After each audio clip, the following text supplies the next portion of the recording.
लड़के के हाथों में पकड़ी ड्रैगन के आकार की मूर्ति अचानक जिंदा हो गई। वह एक छोटा सा ड्रैगन था, मानो उसने अपने असली मालिक को पहचान लिया हो। वह लड़के की उंगली के चारों ओर लिपट गया और एक अजीब सी ड्रैगन रिंग में बदल गया। पास खड़े अंकल जॉन खुशी से भर उठे। 1000 साल बाद उन्हें आखिरकार वही इंसान मिल गया था जिसे वह ढूंढ रहे थे। जॉन ने लड़के से कहा, मैं तुम्हें दुनिया का सबसे ताकतवर जादू सिखाने वाला हूँ, लेकिन सावधान रहना, इस कमरे में किसी भी चीज को मत छूना, वरना कुछ बहुत भयानक हो सकता है। ये कहकर जॉन दीवार के अंदर छुपी हुई एक जादुई किताब लेने चला गया। तभी शेल्फ से एक नेस्टिंग डॉल उड़कर नीचे लड़के के पैरों के पास गिर गई। जिज्ञासा में आकर उसने उसे उठा लिया। उस गुड़िया पर एक अजीब आदमी का चेहरा बना हुआ था। अचानक वह गुड़िया उसके हाथों में बदलने लगी। घबराकर लड़के ने उसे फेंक दिया। गुड़िया में दरारें पड़ गईं और उसमें से अनगिनत तिलचट्टे निकलने लगे।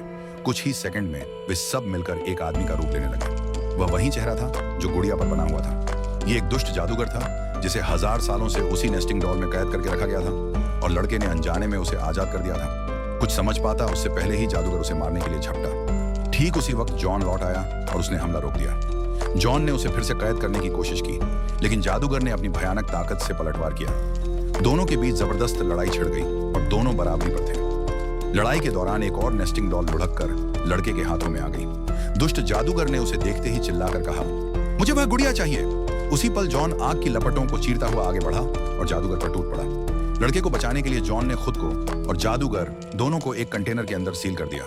डरा सहमा लड़का बाहर भागा और नेस्टिंग डॉल को सड़क पर फेंक दिया। उसने अपने टीचर को मदद के लिए बुलाया, लेकिन जब वे वापस घर पहुंचे तो सब कुछ बिल्कुल सामान्य लग रहा था, मानो कुछ हुआ ही न हो। बाद में उसके सहपाठी उसकी कहानी सुनकर उसका मजाक उड़ाने लगे। 10 साल बीत गए। एक दिन एक बुजुर्ग दंपति ने देखा कि उनके खरीदे हुए एक एंटीक सामान में जोर जोर से कंपन हो रहा है। अचानक उसमें से काला धुआं निकलने लगा। 10 साल की सील टूट चुकी थी और दुष्ट जादूगर सबसे पहले आजाद हो गया। उसने कंटेनर उठाया और खिड़की से बाहर फेंक दिया। गिरते हुए जॉन किसी तरह खुद को आजाद कर पाया। जॉन की पहली प्राथमिकता लड़के को ढूंढना थी, क्योंकि वह बेहद जरूरी था। एक विशाल स्टील ईगल पर सवार होकर जॉन समय रहते पहुंचा और एक बार फिर लड़के को जादूगर से बचा लिया। इसके बाद जॉन ने एक प्राचीन कहानी सुनाई। 1000 साल पहले मार्लिन नाम का एक महान जादूगर हुआ करता था, जिसके 3 बेहद प्रतिभाशाली शिष्य थे।